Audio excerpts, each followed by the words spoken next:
भारत चीन के बीच सीमा पर लंबे समय से चल रहे गतिरोध मामले पर कांग्रेस पार्टी के पूर्व राष्ट्रीय अध्यक्ष राहुल गांधी ने आज एक प्रेस वार्ता कर कहा कि प्रधानमंत्री नरेंद्र मोदी ने हिंदुस्तान की जमीन चीन को पकड़ाई है और यह सच्चाई है।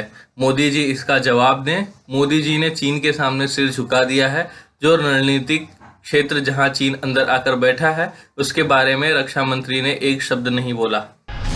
तृणमूल कांग्रेस प्रमुख ममता बनर्जी ने कोलकाता में गैर सरकारी संगठनों और नागरिक समाज संगठनों के एक कार्यक्रम को संबोधित करते हुए दावा किया कि भाजपा नेता अमित शाह द्वारा इस्तेमाल की जाने वाली भाषा से अहंकार की बू आती है और यह एक केंद्रीय मंत्री को शोभा नहीं देता। ममता बनर्जी ने कहा कि भाजपा अक्सर कहती है कि टीएमसी भ्रष्ट है, टीएमसी ने पैसे का दुरुपयोग किया। यह मोदी का पैसा नहीं है, यह एक सरकार द्वारा दूसरे सरकार को भेजा जाता है। तब आपको राज्य से कर एकत्रित नहीं करना चाहिए और तब उसे वापस देने की कोई आवश्यकता नहीं होगी। यदि आप आरोप साबित नहीं कर सकते तो आपको इस्तीफा देना होगा। उन्होंने कहा कि आप लगातार हम पर बुआ भतीजा कहकर हमला करते हैं।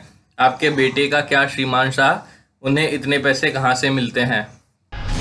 रक्षा मंत्री राजनाथ सिंह ने कहा कि भारत अपनी जमीन का 1 इंच भी किसी को नहीं देगा। उन्होंने कहा कि चीन के साथ निरंतर वार्ता से पेंगोंग झील के उत्तर और दक्षिण तट पर तनाव समाप्त करने पर सहमति बनी हुई है। पूर्वी लद्दाख की वर्तमान स्थिति के बारे में गुरुवार को लोकसभा में एक बयान में रक्षा मंत्री ने कहा कि इस संबंध में हुए समझौते में यह कहा गया है कि दोनों पक्ष चरणबद्ध और समन्वित तरीके से अपनी आगे की तैनाती छोड़ देंगे।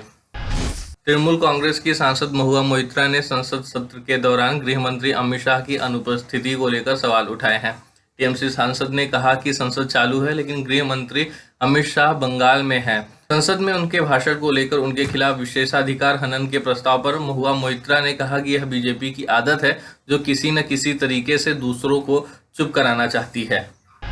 पिछले 24 घंटों में यानी गुरुवार सुबह 8 बजे से लेकर शुक्रवार सुबह 8 बजे तक कोरोना वायरस के 9,309 नए मामले सामने आए हैं। देश में कोरोना संक्रमितों की संख्या 1,08,80,603 हो गई है। पिछले 24 घंटों में 87 कोरोना संक्रमितों की मौत हुई है। अब तक कुल 1,55,447 लोगों की कोरोना से जान जा चुकी है।